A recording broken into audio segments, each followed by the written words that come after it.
अस्सलाम वालेकुम viewers. Airway digital और जियो के तमाम ड्रामास की नेक्स्ट एपिसोड्स की स्टोरीज को जानने के लिए हमारे चैनल को सब्सक्राइब करें, बेल आइकन को प्रेस करें ताकि हमारे आने वाले हर अपडेट आपको बआसानी और वक्त में मिल सके। ड्रामा सीरियल धोखा का आने वाले एपिसोड बहुत ही ज़्यादा इंटरेस्टिंग होने जा रहा है। आने वाले एपिसोड में आप देखेंगे कि अहमद कोमल को लेकर पुराने मोहल्ले में शिफ्ट हो जाता है। वो बाहर से भी आ जाता है अपनी जॉब छोड़कर और पुराने मोहल्ले में चले जाते हैं। जब कोमल की माँ और बहन उससे मिलने जाते हैं तो उन्हें पता चलता है कि ये घर तो कई दिनों से बंद हो चुका है और वो लोग अपने पुराने मोहल्ले में शिफ्ट हो चुके हैं। लेकिन कोमल की माँ फिर भी यकीन नहीं करती। वो समझती है कि ये सब कुछ हादी ने किया है और हादी ने ही कोमल को कहीं छुपा रखा है। वो हादी, उसकी माँ और उसकी बहन को बुलाती है और सबके सामने हादी से पूछती है कि बताओ मेरी कोमल कहाँ है।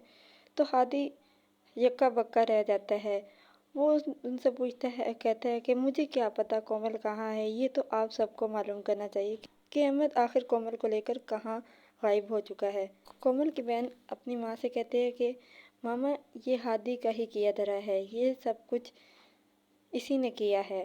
हादी की माँ और बहन बेचारी बेबस और मजबूर चुप खड़ी रहती हैं। वो किसी बात का जवाब भी नहीं दे रही होती क्योंकि उनको पता होता है कि हादी इस तमाम मामले में बेकसूर है, उसने ऐसा कुछ भी नहीं किया। ये बात सुनते ही हादी बेचैन हो जाता है कि आखिर अहमद कोमल को लेकर कहाँ चला गया है। वो बेचैन हो जाता है और किसी न किसी तरह वो अहमद के उस घर का पता ले लेता है जो एक बहुत ही खस्ता हाल मोहल्ले में होता है और अपनी चची को दे देता है। और फिर कोमल की माँ उसके घर जाती है तो उसे देखकर परेशान हो जाती है कि मैंने अपने बेटी के बारे में क्या सोचा था और ये कैसी ज़िंदगी गुजार रही है। वो कोमल से कहती है कि मैंने तुम्हारे लिए ऐसी ज़िंदगी का तसव्वुर नहीं किया था। इन लोगों ने हमें धोखा दिया है, तुम मेरे साथ चलो, मैं तुम्हें एक मिनट भी यहाँ नहीं रहने दूंगी। कोमल की सास उसकी माँ से कहती है कि तुम जैसी माएँ ही होती हैं जिनकी वजह से घर के बेटियों के घर बसते नहीं हैं।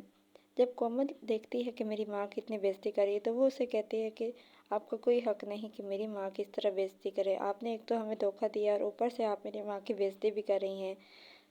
कोमल को उसकी माँ लेकर अपने घर वापस आ जाती है। जैसे ही कोमल के बाबा को ये सब कुछ पता चलता है कि मेरी बेटी के साथ तो ये सब कुछ हुआ है तो उनको हार्ट अटैक हो जाता है। तो फिर उन्हें हॉस्पिटल में लेकर जाते हैं तो डॉक्टर्स बताते हैं कि उनकी हालत काफ़ी ज़्यादा सीरियस है, आप लोग प्लीज़ दुआ करें। कोमल अपना सर दीवार में मारती है कि अब मैं क्या करूं, मेरी वजह से मेरे बाप का ये हाल हो चुका है और इन तमाम की जिम्मेदार मेरी माँ का लालच है। हार्ट अटैक की वजह से करके कोमल के बाबा का इंतकाल हो जाएगा। अब कोमल बहुत ही ज़्यादा परेशान है क्योंकि एक तरफ वो अपना घर छोड़ चुकी है, दूसरी तरफ उसके बाबा भी उसके साथ नहीं रहे। उधर अहमद कायनात की माँ को कॉल करेगा, उसे कहेगा कि मैं अपनी बेटी को लेने के लिए आ रहा हूँ। कायनात की माँ कायनात को कहेगी कि अहमद अपनी बेटी को लेने के लिए आ रहा है, तुम उसकी बेटी उसको दे दो। तो वो जवाब देती है, कहती है कि मैंने अपनी बेटी को किसी सूरत में भी अहमद को नहीं देना। मैं तो अपनी बेटी पर उस घटिया शख्स का साया भी नहीं पड़ना देना चाहती। आपको समझ क्यों नहीं आ रहा, मैं अपनी बेटी के बगैर नहीं रह सकती।